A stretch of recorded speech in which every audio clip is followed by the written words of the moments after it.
Tonight on Y News.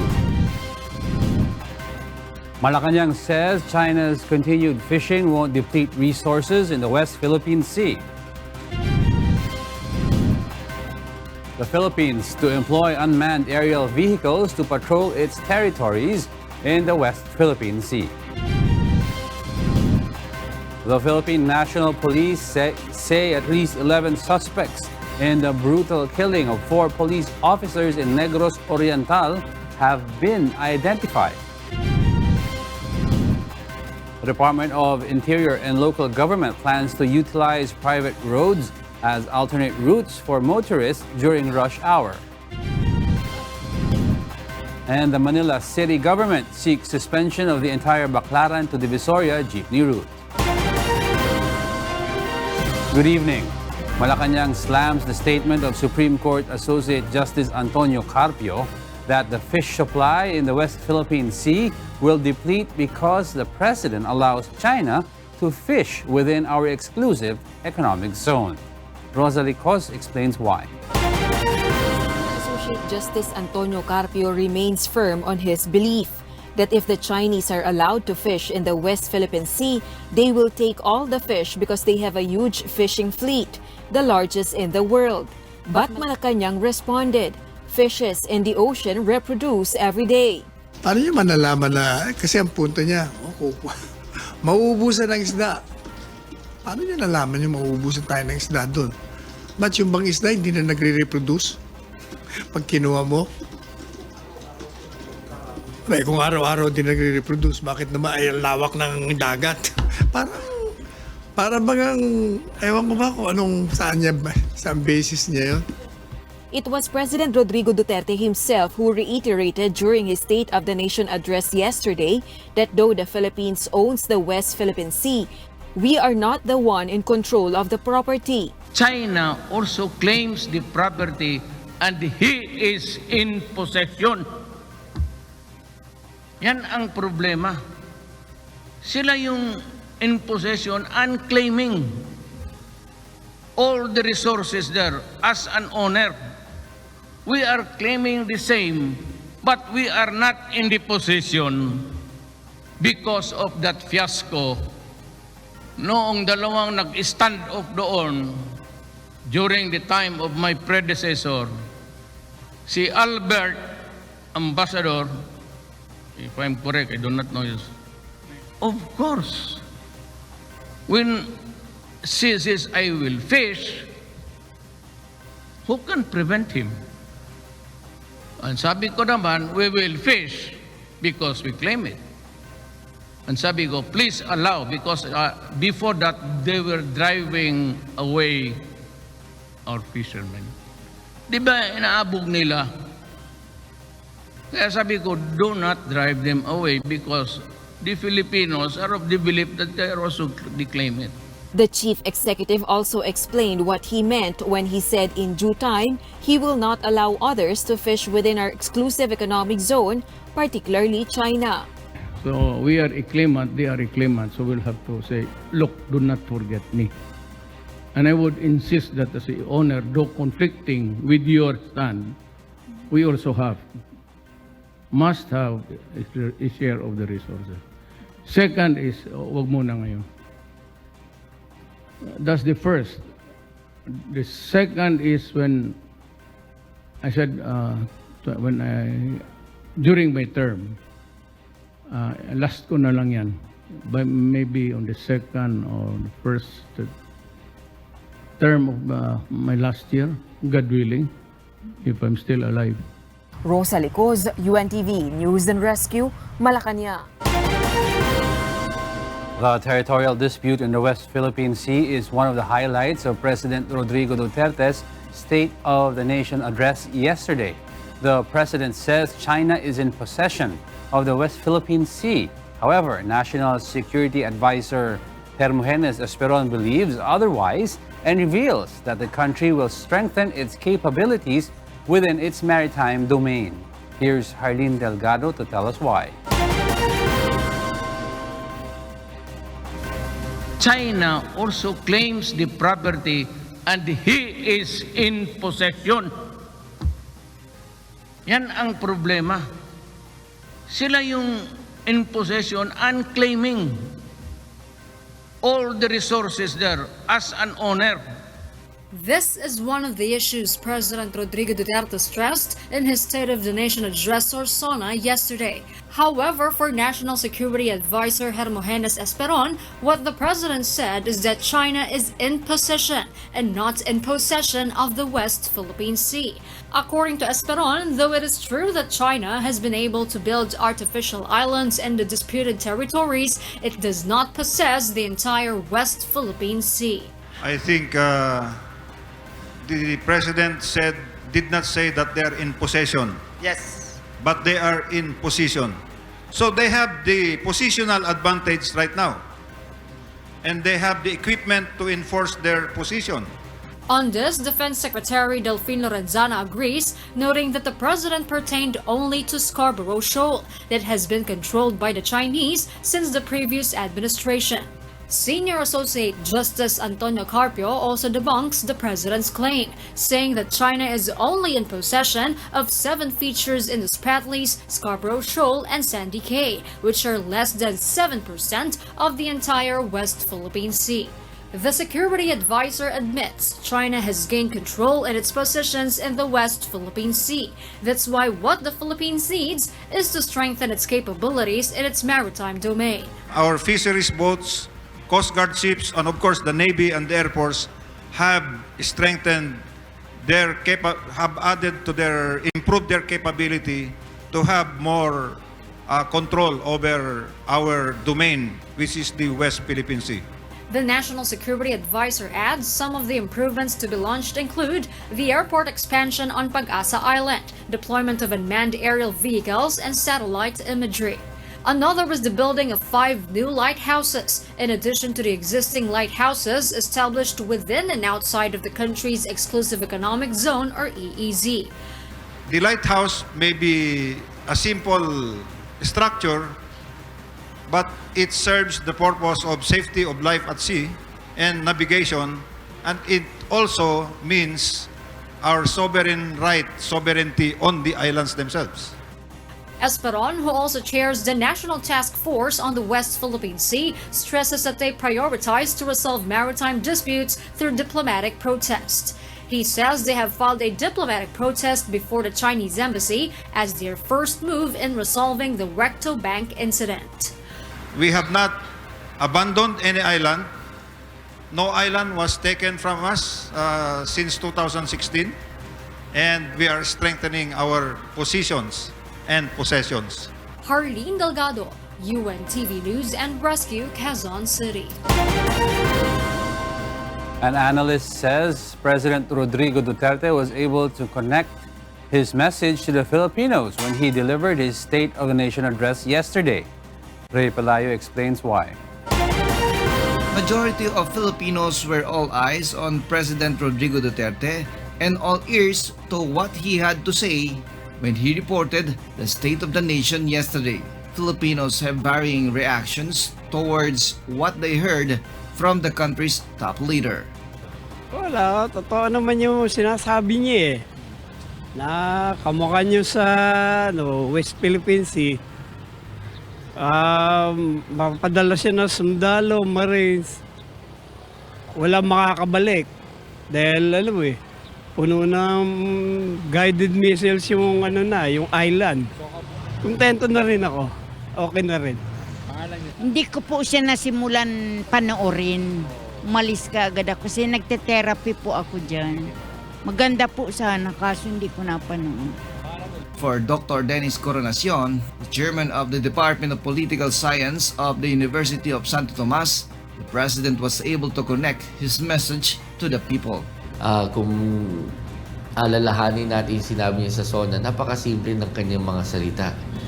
Even the humor o mabenta sa mga Filipinos, except merong mga negative reaction doon sa kanyang mga sexist na mga jokes na hindi na nawawala sa ating Pangulo. Coronacion said he noticed a certain style in how the president conveyed his message to the citizens. First time ko narinig ang Pangulo na nagsasalita from a moral point of view o from a moral standpoint. I have met the enemy face to face. And sadly, the enemy is us.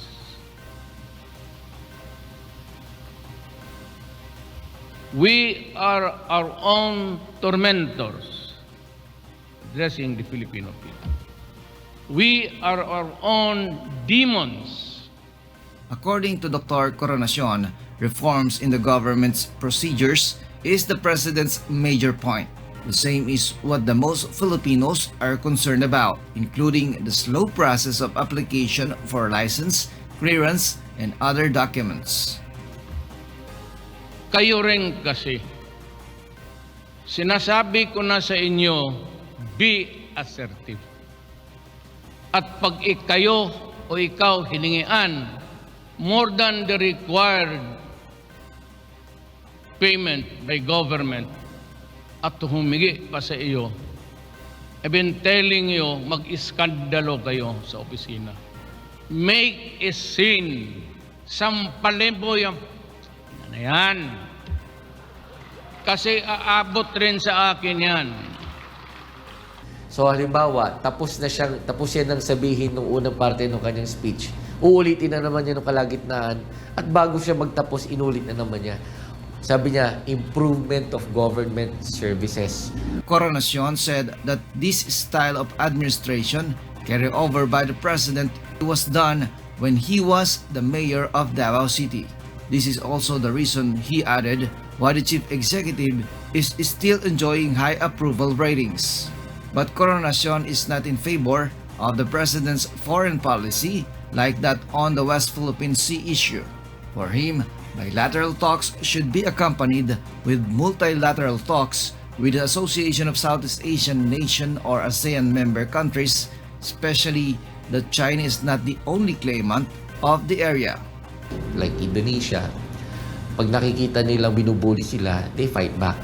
Pero pag ini-invite silang makipag-diplomatic talks, pinapayagan nila. The only question now, Coronacion said, is if the president's plan could be fulfilled in the remaining years of his term, especially in 2022 when his political allies are expected to be busy with the presidential elections. Ray Pelayo, UNTV, News and Rescue, Quezon City. President Rodrigo Duterte will base his decision on his men on the ground whether or not to extend martial law anew in Mindanao. National Security Adviser Esperon said he will recommend to the chief executive to extend martial law in Mindanao for another year because of continuous rebellion in the region. Given the sinabi niya yung sa SONA, most likely. President Rodrigo Duterte threatens Metro Manila mayors if they will not cooperate on his directive to solve Metro Manila traffic problems. Ornokson explains why. So meantime, I reiterate my directive, my request, my pleading to the MMDA and all concerned local officials in Metro Manila and other cities to undertake immediate action to ensure the speedy and smooth flow of vehicular traffic. Reclaim all public roads that are being used for private ends. This is the order of President Rodrigo Duterte to all local officials in Metro Manila during his fourth State of the Nation address yesterday.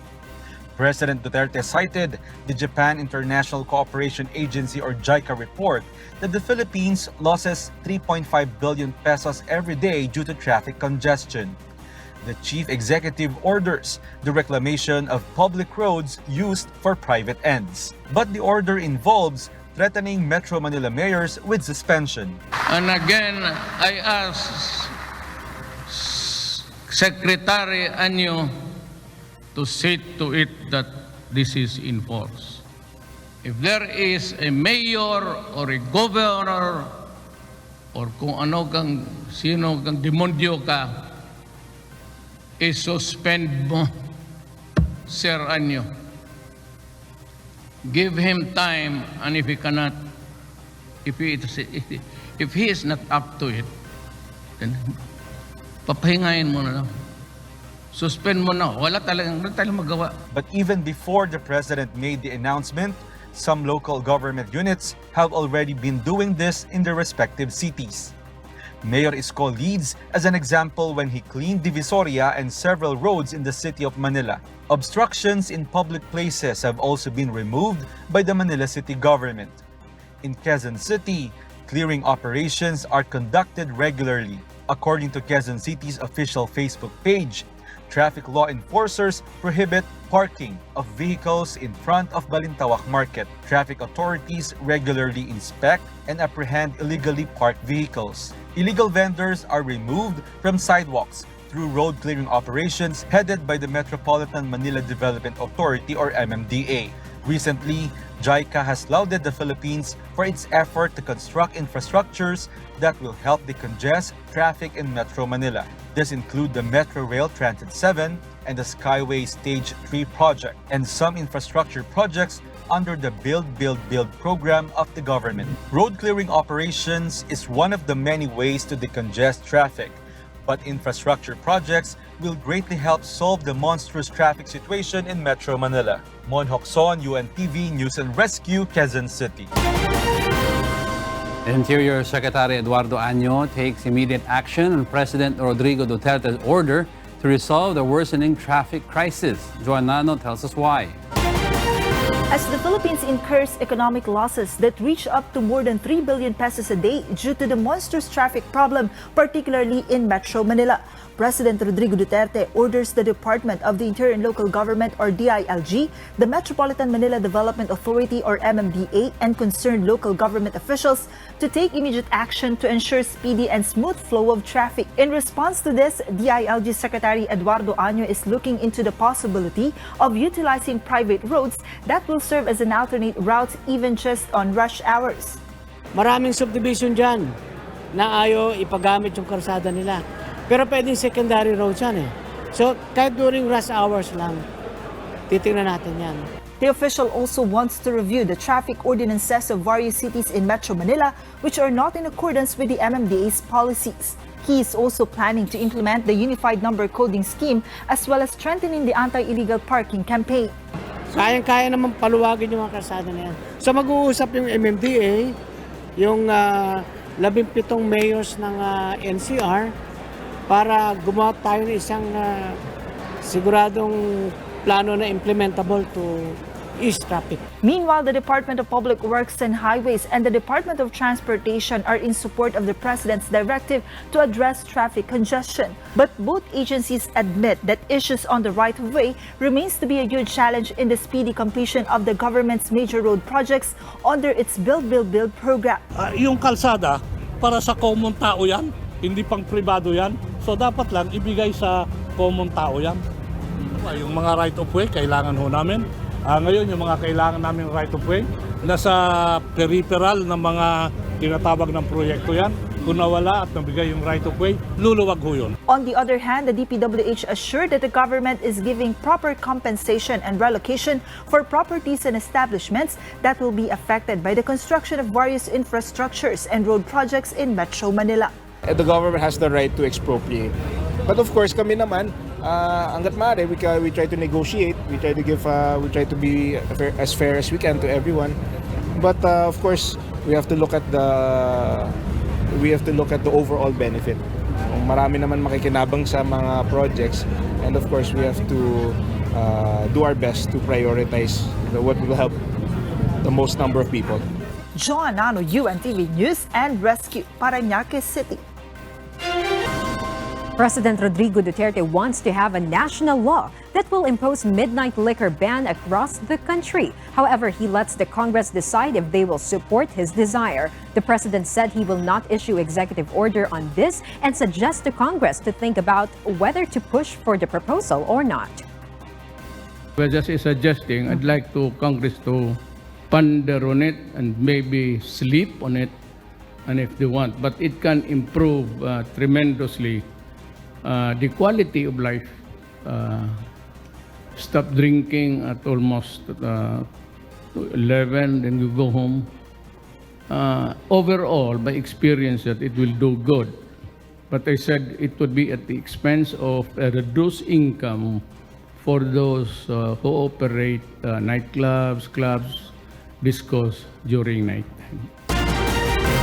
The Land Transportation Office admits that improvements need to be done for faster transactions with the agency toward better services. This after President Rodrigo Duterte called out the office and 4 other agencies to drastically improve their services. Harleen Delgado explains why. The Land Transportation Officer LTO admits a lot of work needs to be done to heed to President Rodrigo Duterte's call for faster government transactions and processes. In his 4th State of the Nation address or SONA yesterday, the chief executive aired a warning to 5 agencies. The LTO, SSS, BIR, LRA, and Pag-ibig are the top 5 agencies that need to drastically improve their service.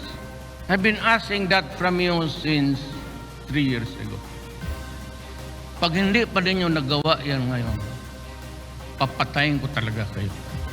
According to LTO Assistant Secretary Edgar Galvante, they are determined to follow the President's order since it's the people they serve. Kaya magandang paalaala din sa amin ni Presidente yun na ang nagsasabi ng mga tao bakit naman kami hindi susunod? Kung ano pang kailangan gawin para lalong matugunan natin yung hinaing ng tao, gagawin natin. Galvante says a full computerization of systems is needed for faster transactions in the agency. Yung dating nagpro-provide sa amin ng yung IT provider namin, natapos na yung kontrata, may pumasok ng iba. So, minamigrate lahat ng sistema nung dati dito sa bago. Hopefully, with this new computer system, IT provider, mapapabilis pa namin, makobera na lahat. The LTO currently have an online appointment scheme through their web portal. We asked some people applying at the LTO main office today, and they shared different experiences. Edmar Haramilla, who was applying for a local driver's license certification for requirements abroad, said the processing time has improved. That's better kasi sabi nung iba, within 7 days pa raw, ganun, makukuha. Then nung pagdating ko dito, 2 hours lang daw, makukuha na, marirelease na. Yeah. But for Dennis Hasegawa, it was a different story. Applying for a certificate for his residency in Japan, he said the process is tedious as he had to return to the LTO office for a number of times. That is why he also believes that online process is more efficient. Nababagalan ako kasi biro mo 3:30, so ano ba ang ginagawa nila sa loob? Meanwhile, Cabinet Secretary Carlo Nograles also believes that better service can be rendered when processes are online. He adds they're planning to call on the 5 agencies President Duterte mentioned during his SONA to talk about the problems and solutions to them. Ang pwede namin gamitin na mekanismo yung PGC para ipatawag namin sila sa PGC cluster para mag-explain sa PGC cluster kung bakit na special mention sila, number 1, at number 2, kung anong gagawin nila mga hakbang gamit yung direktiba mismo ng Pangulo. Harleen Delgado, UNTV News and Rescue, Quezon City. Coconut farmers have high hopes in the proposed coco levy trust fund after President Rodrigo Duterte asked the Congress to fast-track the passage of the bill more than 5 months after vetoing it. Ray Pelayo will tell us why. Coconut farmers lament over the cheap price of copra that burdens their income at present. Bagsak na bagsak talaga yung copra. Kaya wala na halos buhayin Froilan Revilla, a coconut farmer from Mauban, Quezon, said with the current price of copra, which is 1350 pesos per kilogram, his family earns only 2,000 pesos, which they need to manage to make ends meet for 3 months. This amount, Revilla explained, is far lower than their 8,000 peso earning per harvest, which they used to get when the price of copra some years ago was 56 pesos per kilogram. According to Revilla, other coconut farmers opted to sacrifice copra farming to venture into alternative sources of income to survive. Revilla said he also grows and sells vegetables and fruits for additional income to be able to sustain his children's education though it pains him that his son no longer has interest in coconut farming. Yaw po sa bundok. Bakit? Mahirap po ang trabaho. Given their situation, Revilla and other members of Kilos Magniniyog, a coconut farmers group, have high hopes in the proposed Coco Levy Trust Fund that President Rodrigo Duterte has been urging the legislators to create. The Coco Levy Fund is comprised of Marcos-era levy imposed on coconut farmers, which has been estimated to have ballooned to 100 billion pesos. The Coco Levy Trust Fund bill has already been forwarded to the President for signing after he made the same plea to the lawmakers in his third SONA in 2018. But in February this year, the Chief Executive vetoed the proposed legislation because it lacked vital safeguards against corruption. In his SONA on Monday, President explained that though he understands the urgency of resuscitating the almost dying coconut industry in the country, he still cannot find an honest man to manage the fund. Kaya ako very careful until now. This is sacred money. This money was taken out of the pockets of the Filipinos arbitrarily. Tama ang Supreme Court. Hindi mo pwedeng maibigay, sabi mo sino, you can no longer trace the truthful owner of the land. The President suggests that instead of giving cash to farmers, it would be better to create a trust fund and invest some amount on improvements and developments in the coconut industry. Ang plano ko, kung gusto ninyo, you save the money. You invest the money, siguro mag-abot yan ng mga more than 100 billion. Lagay na lang ninyo ng trust fund for the government. So, mga 5 billion. Ayun na lang ang gastusin ninyo to reserve the money. Though appeased by the President's plan, coconut farmers said what they want to see now are results of his promise in 2016 that the Coco Levy Fund would be utilized within his first 100 days in office. Ito ay salita pa lang ng Pangulo. Ang katiyakan nito para malubos yung aming tuwa nito, gawin ng Pangulo lahat ng pamaraan para maibalik kaagad yung pera ng Coco Levy sa aming mga magsasaka. The group pushes for a provision that owners of coconut farms larger than 5 hectares be excluded from the benefits of the trust fund. They also suggest that only the interest of the Coco Levy Fund should be utilized for cocoa farmers' projects so as to reserve the fund. They also believe in the importance of creating a joint committee that will manage the trust fund with representations from the government and from the coconut farmers as well. Aside from copra, the coconut farmers also want to promote other coconut-based products such as the virgin coconut oil, one of the country's export quality product. With the President halfway through his term, the coconut farmers hope that the passage of the bill will be accelerated through the House Speakership of Alan Peter Cayetano, who is one of the main supporters of the President's campaign promises. Ray Pilayo, UNTV, News and Rescue, Quezon City. The Philippine Embassy in Moscow, Russia, hosts a tasting reception ahead of the World Food Moscow International Food and Drink Exhibition. Catherine Martinez will tell us why. Officials, Russian businessmen, bloggers, and journalists came together at the Philippine Embassy in Moscow for the first of its kind tasting reception of Filipino drinks in Russia. The Philippine Embassy hosted a special reception to promote the appreciation of Philippine coffee, tea, chocolate, and other products on July 18. Ang objective natin ay makapasok dito sa growing Russian market. Mga alcoholic products na gawa sa Philippine cacao at saka coffee. At ito ay nagustuhan ng Russians at meron na tayong mga natanggap na interesado. So tutuloy namin ang ugnayan dito sa mga possible importers ng ating produkto. It may take some time dahil kaumpisa lang natin ang ating engagement dito sa Russia. So hopefully makapasok tayo sa market. The Russian guests themselves enjoy the Filipino drinks. I would like hot chocolate and herbal tea. These products is high quality because it's a natural production. Today I tested some ginger tea and coffee. And I would like to say that I like them a lot. The taste was very soft and actually it is possible to enjoy these drinks for a very long time. It was great to know some of the Philippine food and culture. I really enjoyed and the hot chocolate and tea, very tasty. Also, the dessert was great. The World Food Moscow International Food and Drinks Exhibition, which the Philippines will join, takes place on September 24 to 27, 2019 at the Crocus Expo IEC Moscow.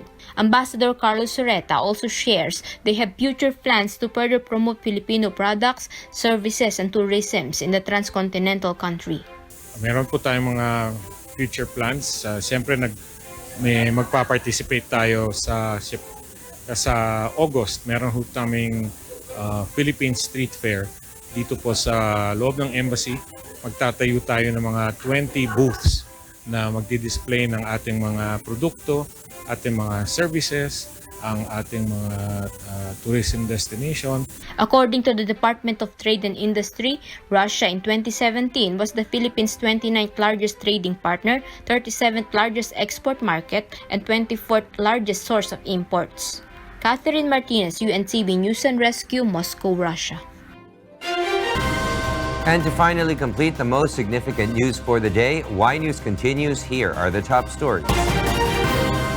With the aim to pursue their crackdown on cutting trips, the Manila City Government seeks to suspend the entire Baclaran Divisoria route of jeepneys.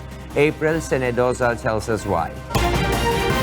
The Manila City Government has been receiving complaints from commuters who say some jeepney drivers cut trips within the city. Manila Mayor Isko Moreno says jeepney drivers do not complete their routes due to obstructions on the road and to avoid traffic. They would ask passengers to drop off far from their original destination. Since clearing operations in the city have been conducted, the mayor insists the jeepney drivers have no reason to cut trips anymore. Pagod na yung mga yan. Ibigay nyo, kayo magtrabaho ng 8 oras. Ang gusto mo, sumakay na lang ng jeep, umuwi na lang, matulog, makasama pamilya mo. Tapos matotolongges ka pa sa kalye. With this, the Manila City Local Government Unit is eyeing to appeal for the suspension of franchise for the entire Baclaran Divisoria route at the Land Transportation, Franchising and Regulatory Board or LTFRB. The local chief executive says the suspension will be temporary since the LTFRB has the final say. Meanwhile, the LTFRB has expressed a willingness to study the complaint that will be filed by the Manila City LGU. Will accept whatever complaints the city will file against any and all public utility jeepneys. No?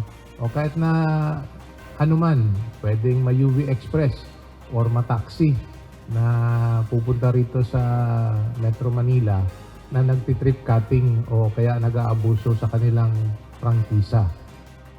April Senedoza, UNTV News and Rescue, Manila. And for the news abroad, here's Kath Dumaraos reporting live from Bangkok, Thailand. Kath, good evening. Good evening, William. Hong Kong police faced criticism on Monday for an apparent failure to protect anti-government protesters and passerby from attacks by what opposition politicians suspected were gang members at a train station over the weekend. Ferdy Petalio tells us why.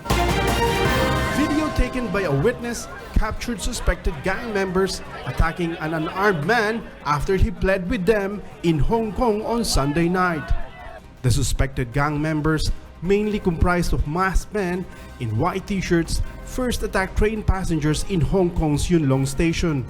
The footage showed the man slammed on the train floor after he was struck by one of the attackers.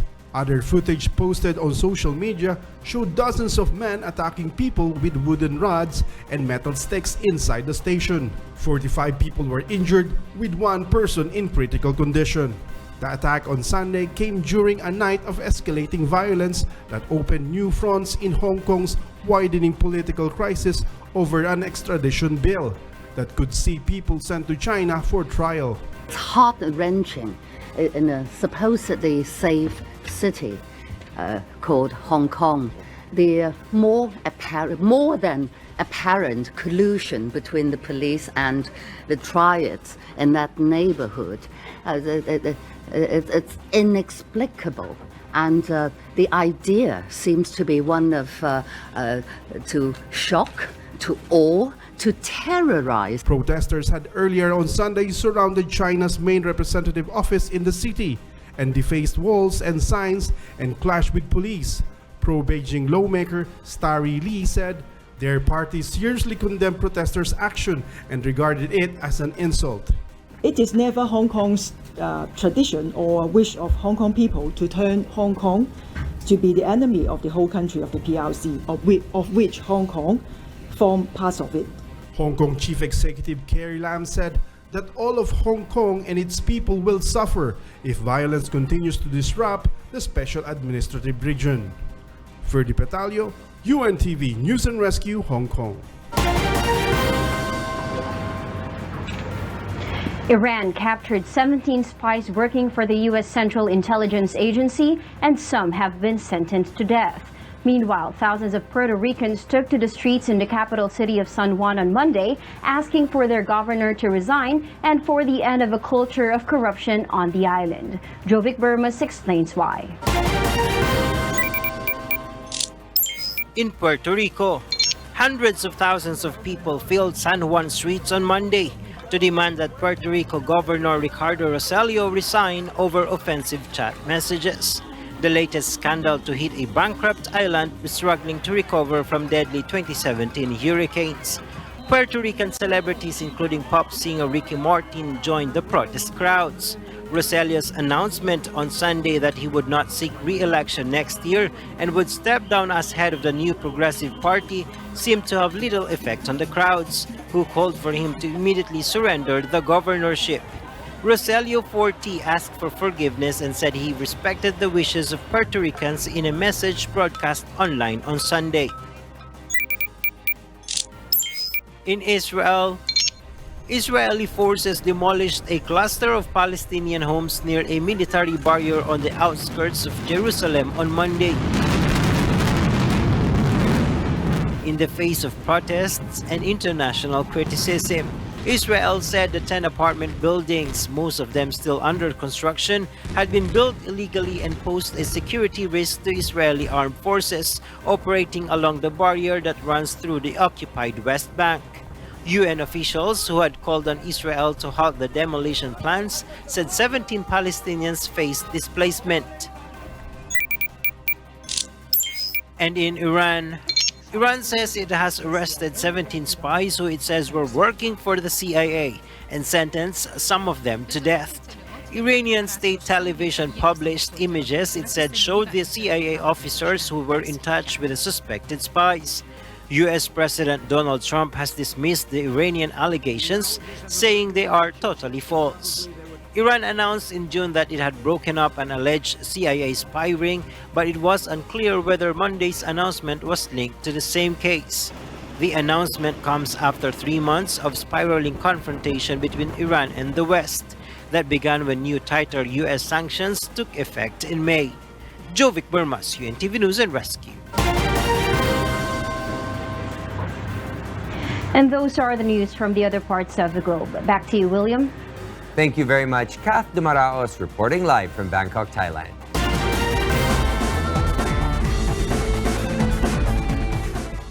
July 24 marks 1 year until the start of the Tokyo 2020 Olympic Games. Japan continues to prepare for the events, although there are fears over how hot Tokyo may be for athletes and spectators. Vincent Arboleda will tell us why.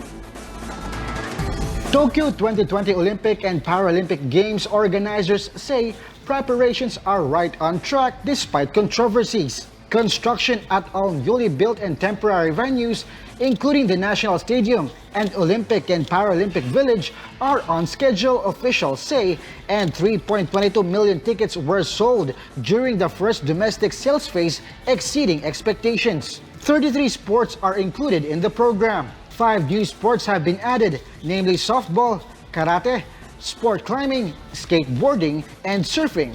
This means 18 new events and 474 extra athletes will appear on the Olympic program. Tokyo 2020 Games mascots Mira Itowa and Sumeiti, who were unveiled in April last year, continue to entertain crowd and promote the games. Meanwhile, organizers are working to develop a mascot robot aimed at allowing children to enjoy certain aspects of the Olympics remotely. The mascots were on display at an event on Monday to mark 1 year to go until the start of the Olympic Games on July 24, 2020. Toyota unveiled a prototype of its new generation field support robot, a miniature shuttle bus-shaped contraption based on its e-pallet ride-sharing vehicle under development to be used at the Tokyo Games. On Wednesday, a 1 year to go ceremony will be held where the Olympic medal design will be revealed for the first time. The Olympic Games will be held between July 24 and August 9, and the Paralympic Games between August 25 and September 6. Vincent Arboleda, UNTV News and Rescue. A family of 5 who traded all of their possessions for Bitcoin and decided to live solely on it began their 3-year world tour on Tuesday with a mission to educate people about cryptocurrency. Kath Dumaraos will tell us why.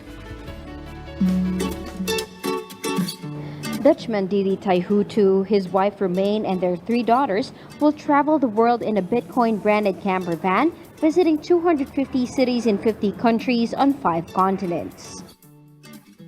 Didi and Romaine said they sold everything they owned 2 years ago, including their house, 2 companies, cars, motorcycles, and 70 pairs of shoes, and exchanged all the earnings for Bitcoin in order to live a quiet and minimalist lifestyle, homeschool their 3 daughters, and support themselves by trading cryptocurrencies. Now, the family have been sponsored by the NDJ Investment Group to tour the globe with their Sharing is Caring mission, where they plan to run a series of events to educate the poor and the unprivileged about cryptocurrency, but also to change common preconception about the Bitcoin community. In the end, all of the revenue we will be making out of this, we will start to donate to charity or do impact investments to charity to really change the mindset in the Bitcoin and blockchain world from Lambo and mooning to sharing is caring. After collecting the sponsored camper van, the Taihutu family visited one of the NDJ's facilities in Sofia, where the girls saw for the first time how Bitcoin is mined. While Romaine warns this nomadic lifestyle is not for everybody, their 3 daughters say their peers are jealous that they don't go to school and often ask about how much Bitcoin their family has. I don't even know myself because Daddy won't tell me how much we have. No, I don't think it's for everybody.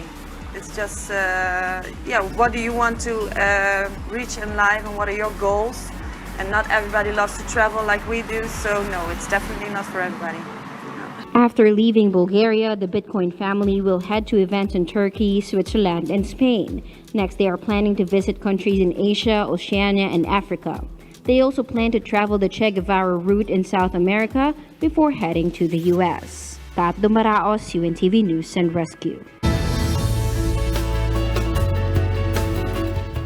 The British author of A Message in a Bottle that recently washed up on the South Australian coast after more than half a century has been found, and he is currently out to sea. Nina Armilio will tell us why. The author of A Message in a Bottle has been located some 50 years after he threw it into the Indian Ocean. Paul Gilmore, then 13, dropped the bottle into the ocean while sailing with his family on a liner from the UK to Melbourne. On Tuesday, his note was found in South Australia by 13-year-old Jaya Elliott, who was out fishing with his father. Well, I was down the beach fishing and Jaya was up on the sandhills and playing there and come across it. It was on the sand near near the sand. He was like half in the sand. In the note written on the 17th of November 1969, Paul Gilmore wrote that he was traveling to Australia on the Fair Star ship and was 1,000 miles away from Fremantle.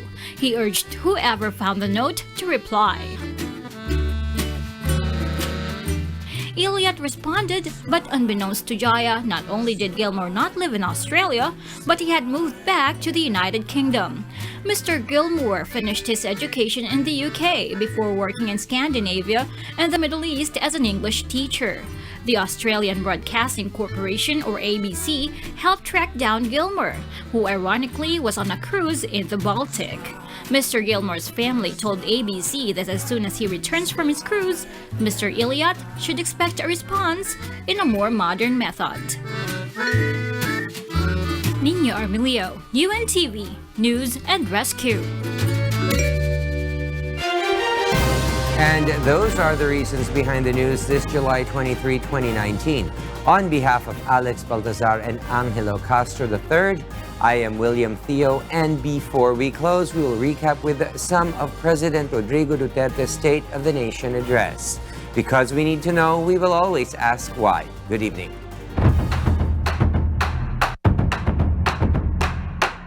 I respectfully request Congress to reinstate the death penalty for heinous crimes related to drugs as well as plunder.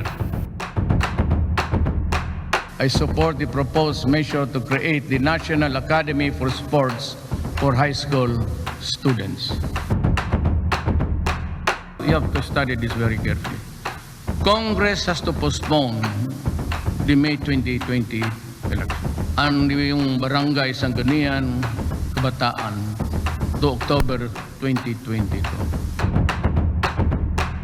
I suggest Congress should also enact the Magna Carta for barangays. Tayo ang umatras. Nung umatras tayo, pumasok sila. Marami na. That day, we lost the Spratly and the Panganiban. Yan ang totoo. Walang bulahan yan. I have met the enemy face to face, and sadly, the enemy is us. We are our own tormentors. We are our own demons. It is not the eagle in the fight, but the fight in the eagle that matters. Believe me, I will end my term fighting.